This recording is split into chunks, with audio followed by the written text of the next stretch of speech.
राम राम साहब। जय श्री राला बाबा धाम की जय। वीर तेजाजी महाराज की। जाट समाज 35 कौम बनाम एक नस्ल जा की बात और जाट की जिंदा दिली के साथ सोशल मीडिया पर कल शाम से ही एक महिला का स्पीच बहुत वायरल हो रहा है और उसमें वो लाश की मौजूदगी में बहुत ही क्रंदन स्वर में और बहुत ही रौद्र रूप में किसी कौम को टारगेट करके अपना बयान दे रही है। जिस तरीके से राजस्थान में जो घटना परसों हुई उससे सभी स्तब्ध है और अपराध की समाज में कोई जगह नहीं है। हिंसा को लोकतंत्र में कहीं भी स्थान नहीं है। लेकिन अपराधी जब अपराध कर देते हैं तो पुलिस और सरकार उन पर कार्रवाई करती है, जो कर रही है। लेकिन अपराध के पीछे किसी समाज विशेष को टारगेट करना, समाज के नेताओं को, जनप्रतिनिधियों को, सरकार में बैठे लोगों को, किसी को भी यह हक नहीं है कि किसी समाज विशेष को टारगेट करें। अपराध और हत्या पर सबको अफसोस है। सभी ने विनम्रता पूर्वक साथ ने आंदोलन भी किया है, सर्वसम्मति मांगों पर सहमति बनाई है और धरना खत्म करके अमन शांति के साथ में जो भी रस्मों, रीति रिवाज, संस्कार हैं उनको निभाने का वचन दिया है।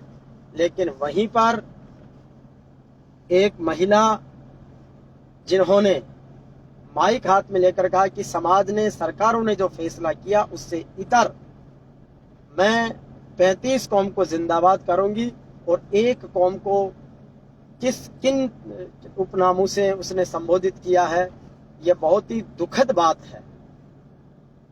रही बात जाट कौम की, जाट नस्ल की, कहते हैं कि जाट एक कौम ही नहीं, एक विचारधारा है जो सदियों से अजर अमर है, सदियों तक अजर अमर रहेगी।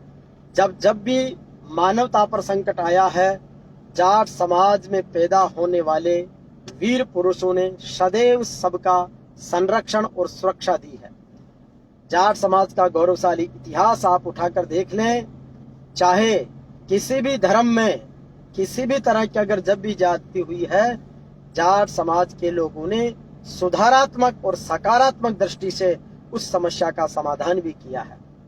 आपको याद दिला दें, जब पूरे देश में इस्लाम अपने तलवार के दम पर फैल रहा था, लेकिन भारत में आकर उसी इस्लाम को भी दीन ए इलाही के रूप में अकबर को स्वीकार करना पड़ा।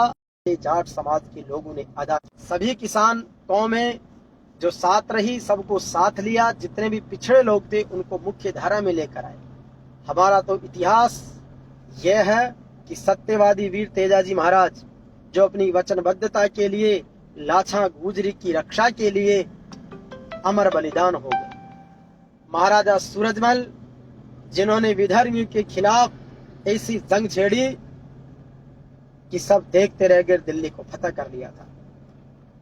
और महाराजा सवाई जवाहर सिंह जी ने जाट समाज की धीरता और वीरता का परिचय देते हुए, जिसके लिए राजपूताना शर्मसार हुआ था पद्मिनी को लेकर, उसका बदला सवाई जवाहर सिंह जी ने दिल्ली को फतह करके उसके किवाड़ आज भी लोहागढ़ में स्थापित है। समाज ने हमेशा सामाजिक समरसता का परिचय दिया है, लेकिन कुछ लोगों के बहकाने से, कुछ लोगों के उकसाने से अगर इस तरीके के अनर्गल बयानबाजी होगी तो उससे प्रदेश की कानून व्यवस्था पर भी प्रभाव पड़ता है। समाज विशेष को टारगेट करने से जातीय जहर भी फैलता है, जो किसी भी सभ्य समाज के लिए ठीक नहीं है। हम राजस्थान की आन बान और शान की परंपराओं का निर्वहन करने वाले लोग हैं। हिंदुस्तान में विविधता की एकता को कायम करने वाले लोग हैं। और जाट समाज की दानवीरता और धीरता और वीरता यह है कि दानवीर सेठ छाजूराम लांबा ने इस देश में जितने भी संस्थानों पर गौरव किया जा सकता है, चाहे वो शांति निकेतन हो, गांधी जी का दांडी मार्च हो, मदन मोहन मालवीय का बनारस हिंदू विश्वविद्यालय हो या अन्य कोई चीजें हो, उन सब की स्थापना और विकास में सेठ दानवीर छाजूराम जी लांबा का जाट समाज का अनुकरणीय योगदान है। दिल्ली जहाँ से आज केंद्र की सरकार चलती है, पूरा देश का शासन चलता है, वो सारे सरकारी संस्थान भी जाट समाज की दान की हुई जमीन पर बने हुए हैं। चाहे वो राष्ट्रपति भवन हो, संसद भवन हो, मंत्रालय के भवन हो, वो उन्हीं जाटों की जमीन पर है। समाज ने हमेशा धर्म का सम्मान किया है, संविधान का सम्मान किया है, परंपराओं का और कानून का सम्मान किया है, लेकिन उसके बावजूद भी अगर हमें टारगेट किया जाए, हमें समाज से अलग करने की नाकाम कोशिशें की जाए, तो ये ठीक बात नहीं है। मेरी हर समाज के लोगों से विनम्र और शालीनता के साथ में अपील है कि इस तरीके से जो मंच बन रहे हैं, जो ऐसी जगहों पर इस तरीके की बातें हो रही है, वो समाज में जहर घोलने वाली है। इसलिए हाथ जोड़कर सबसे निवेदन है कि जाट समाज के गौरवशाली इतिहास को, उसके द्वारा मानवता की किए गए सेवा के योगदान को और गौरवशाली इतिहास के साथ सुनहरे भविष्य को देखिए, जहां पर हम सब लोग स्वस्थ प्रतिस्पर्धा के साथ में एक दूसरे का साथ देकर आगे बढ़े। अतः ऐसी अनर्गल बयानबाजी से, जातीय कट्टरता से दूर रहकर समाज में समरसता का वातावरण कायम हो, कानून का राज कायम हो। अपराधी कभी किसी भी जातीय समाज की हीरो नहीं बन सकते, और अगर अपराधी समाज की हीरो बनने लगे तो फिर पढ़ाई लिखाई का, शिक्षा का, चिकित्सा का और बदलते आधुनिक जमाने की तकनीक का ज्ञान लेने की क्या जरूरत रह जाएगी।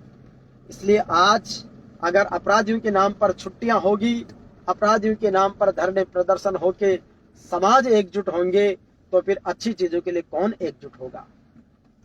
आज समाज में सब तरह के लोग रहते हैं, किसी भी समाज में कोई भी अपराधी हो सकता है, किसी भी समाज में कोई भी अचीवमेंट्स प्राप्त कर सकता है, लेकिन हमें हमेशा सकारात्मक चीजों को ही ध्यान में रखना है, हर समाज की उपलब्धियों को ध्यान में रखना है, और हमारी कोशिश भी ये रहनी चाहिए कि प्रेम और सद्भाव के बीच हम सब आगे बढ़े, कि बहा दो प्रेम की गंगा दिलों में प्रेम का सागर, हमें आपस में मिलजुल के प्रभु रहना सिखा जाओ।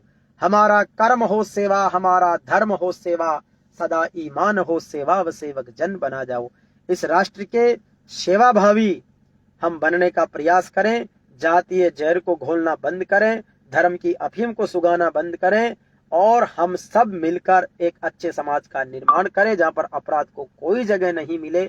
आप सभी से विनम्र निवेदन है कि ऐसी अनर्गल चीजों पर कोई टीका टिप्पणी ध्यान नहीं दें, और समाज की एकजुटता मजबूती बनी रहे, और वक्त आने पर एकता का सही दिशा की ओर में आगे बढ़े। इन्हीं भावनाओं के साथ में जय श्री वीर तेजाजी महाराज की, जय श्री राला बाबा धाम की, जय हो भारत भूमि की, जय श्री किसान, विजय श्री किसान, जाट बलवान, जय भगवान।